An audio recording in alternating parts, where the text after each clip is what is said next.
Diante do aumento da pressão por uma reforma no regime da Previdência dos militares das Forças Armadas, o ministro da Defesa, José Múcio Monteiro, anunciou a criação de uma comissão informal para fazer um diagnóstico sobre esses gastos do governo com a reserva. Repórter André Anelli de volta. Como é que vai funcionar essa comissão, hein, André?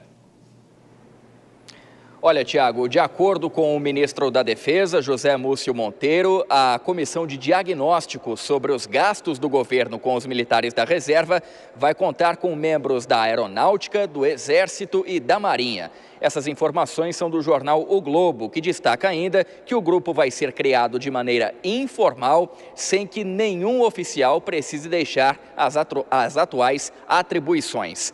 Um dos assuntos tratados por essa futura comissão vai ser a respeito da pensão vitalícia das filhas de militares. Esse benefício deixou de existir no ano de 2001, mas quem já estava na carreira pode optar em manter o benefício pagando 1,5% sobre o soldo.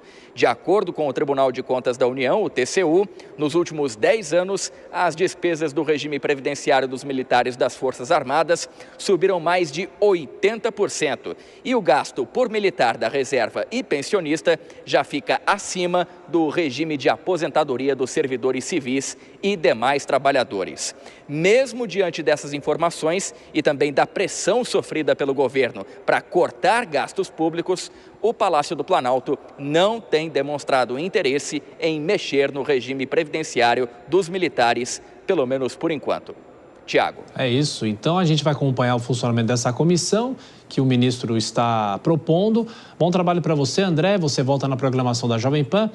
Dora Kramer, é sempre um vespeiro você mexer em direitos considerados adquiridos e no caso das aposentadorias, dos militares. Agora, o ministro José Múcio faz bem em tentar discutir isso, resolver algum tipo de problema que possa existir?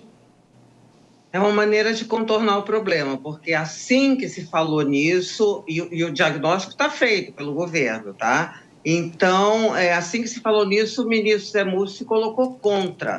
E aí, claro, que ele vocaliza uma disposição, uma manifestação das três forças. Evidentemente que ninguém quer abrir mão de benefícios.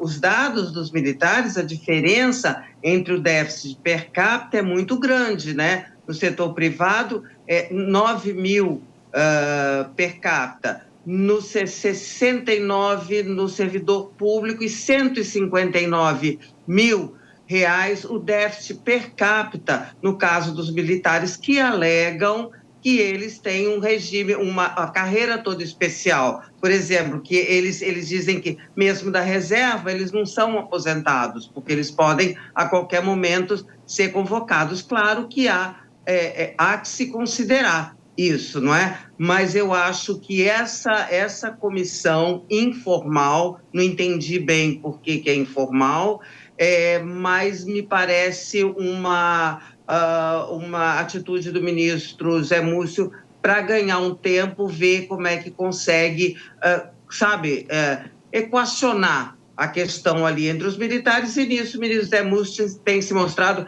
absolutamente competente, eficaz no lado político. Vamos ver agora nessa questão administrativa.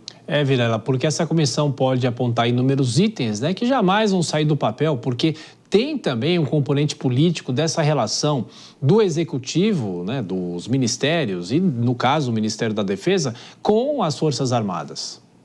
Pois é, e a gente está falando de um tema que é um tema extremamente difícil de se conceder quaisquer outros benefícios ou quaisquer reconhecimento de pleitos por parte dos militares, porque isso acaba influenciando efetivamente o aspecto previdenciário. E a Dora colocou muito bem, os números eles são muito claros. Por mais que a gente reconheça que os militares e que outros setores da administração pública merecem determinado reconhecimento, fazem jus, de fato, a determinadas importâncias. Agora, o fato é que, infelizmente, o cofre ele é um só e não cabe realmente o reconhecimento de tudo isso.